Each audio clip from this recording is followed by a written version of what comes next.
Kita tahu sahabat-sahabat, sebenarnya banyak musuh orang yang tidak suka majlis ilmu dan cuba untuk merosakkan majlis ilmu. Sebelum dia merosakkan majlis ilmu, dia merosakkan dulu guru. Dia jatuhkan, saya bukan guru, saya sahabat anda. Saya hanya penyampai saja.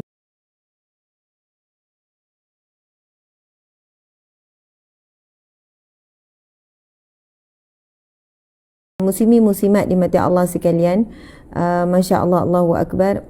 Bagaimana ya sahabat-sahabat apabila berhadapan dengan orang yang mencaci maki ataupun yang menghina, yang mengutuk. Subhanallah, Allahu Akbar. Doa para sahabatnya begini. Ini ditulis dalam kitab akhlak Rasulullah sallallahu alaihi wasallam dan para sahabat. Para sahabat ni dia berdoa, ya Allah, ampunilah. Ya Allah, ampunilah aku sekiranya aku yang salah dan benar apa yang mereka katakan. Ya Allah, ampunilah dia. Ampunilah hamba Allah itu. Ampunilah dia, ya Allah. Jika salah apa yang dia sebut, maka ampunilah dia, ya Allah. Ampunilah dia. Maksudnya kita ni sentiasa inginkan kebaikan. Kita tahu sahabat-sahabat, sebenarnya banyak musuh orang yang tidak suka majlis ilmu dan cuba untuk merosakkan majlis ilmu. Sebelum dia merosakkan majlis ilmu, dia merosakkan dulu guru. Dia jatuhkan, saya bukan guru, saya sahabat anda. Saya hanya penyampai saja. Antara agenda yang merosakkan Islam, sebelum dia merosakkan ilmu, dia merosakkan dulu penyampai ilmu. Kan? Dia menjadikan situasi memandang rendah pada guru. Contoh guru-guru di sekolah, guru-guru di universiti, pensyarah. Pelajar-pelajar sekarang tak hormat pensyarah. Pensyarah pula disuruh-suruh, diarah-arah, diberi ugutan, diberi amaran. Pelajar-pelajar ni tak hormat guru. Sebab guru dah hilang kuasa dalam mendidik. Guru dalam nak menegur pun memikir. Kan, dalam memberi teguran pada anak-anak, pada pelajar-pelajar pun berfikir. Sebab kalau dia tegur akan sampai pada ibu ayah cari. Ibu ayah bagi warning. Kan, ibu ayah sekian-sekian. Contohlah guru nak nasihat pasal solat je pun. Tapi anak-anak ni balik bercerita, kebetulan mak ayah ni tak solat. Kena marah guru ni. Hari ini nak jatuhkan ilmu, jatuhkan dulu para penyampai ilmu. Saya bukan guru, saya penyampai saja. Sebab apa ilmu yang saya sampaikan, apa yang saya baca. Jadi saya tak ada ilmu muslimin-muslimat. Tapi saya membaca dan saya menyampaikan. Jadi tuan-puan dan mata Allah sekalian, sebab itu memang orang yang tidak menghormati guru, menghormati penyampai, sama ada di media sosial ataupun kita tidak boleh membiasakan mereka ni.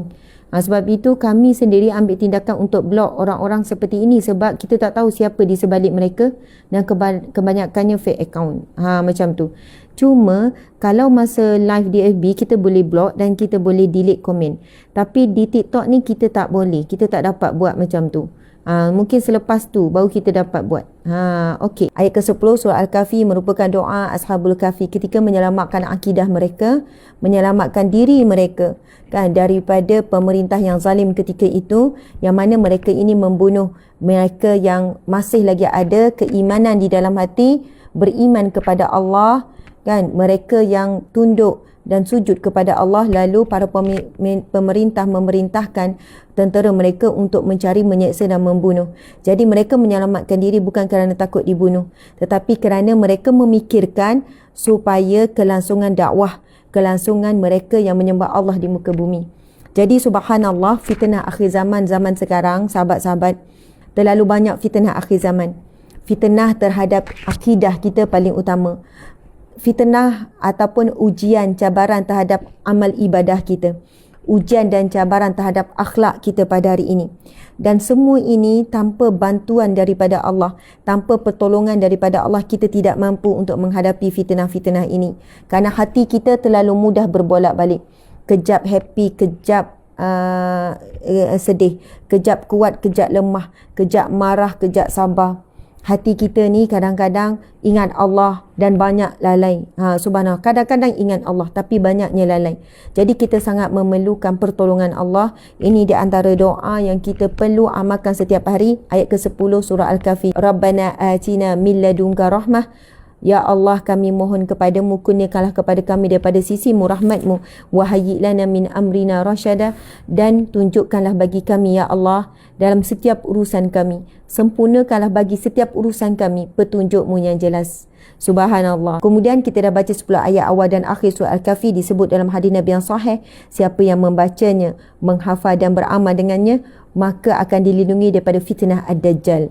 Mungkin kita tidak sempat bertemu dengan Dajjal yang sebenar, tetapi fitnah-fitnah kecil Dajjal sudah pun lama keluar. Dajjal-Dajjal kecil dah lama pun keluar.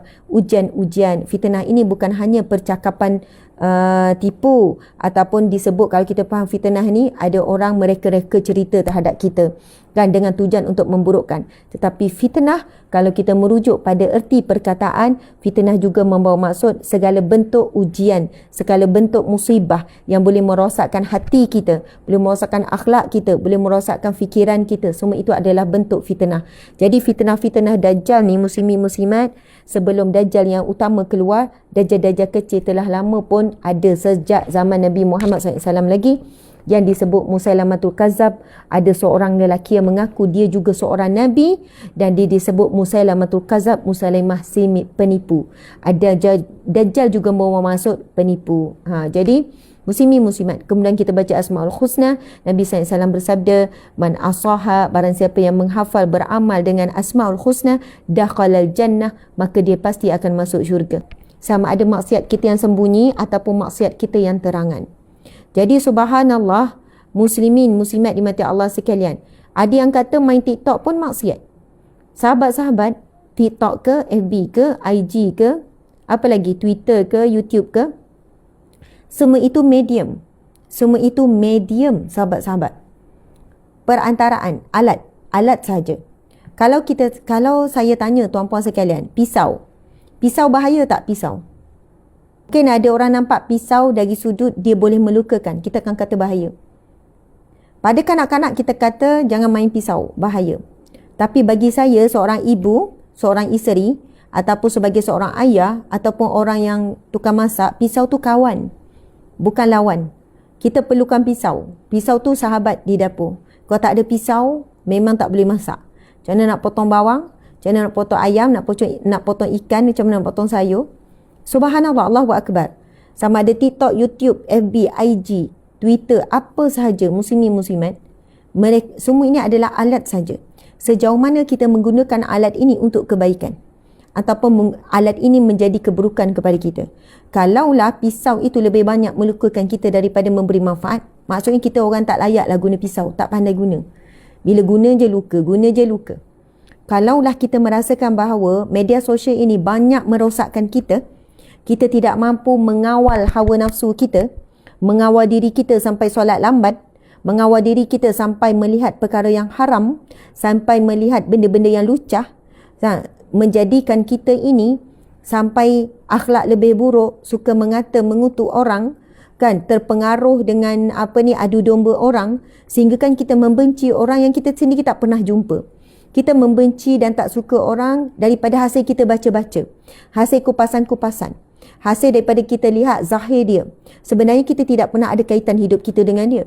Kita tidak pernah berurusan dengan dia. Kita tidak pernah ada pengalaman buruk secara peribadi dengan dia. Tapi kerana media sosial, kita boleh membenci orang tanpa sebab. Kita boleh mengumpat, menghina, mengeji orang tanpa sebab. Jadi kalaulah kita lihat diri kita lebih banyak keburukan dengan media sosial, maka lebih baik kita memutuskan hubungan dengan media sosial. Betul saya cakap ni. Kalau rasa lebih banyak keburukan, maka kurangkan. Kalau kurang pun masih lagi banyak keburukan, maka apa yang perlu kita buat adalah terputuslah sekejap. Nikmatilah hidup ini yang tenang dan damai. Nikmatilah hidup ini dengan memiliki hati yang sejahtera. Subhanallah, Allahu Akbar. Namun di sana ramai orang yang berubah jadi lebih baik dengan media sosial. Selama ni duduk di rumah, nak keluar menuntut ilmu payah. Kan, dengan komitmen anak, dengan komitmen kerja, dengan seharian menguruskan pelbagai urusan yang sibuk. Dengan sibuk, subhanallah, akhirnya media sosial memudahkannya untuk mendengar ilmu, untuk menuntut ilmu dan sebagainya. Subhanallah, Allahu Akbar. Okey, muslimin muslimat, sahabat-sahabat, Allahu Akbar.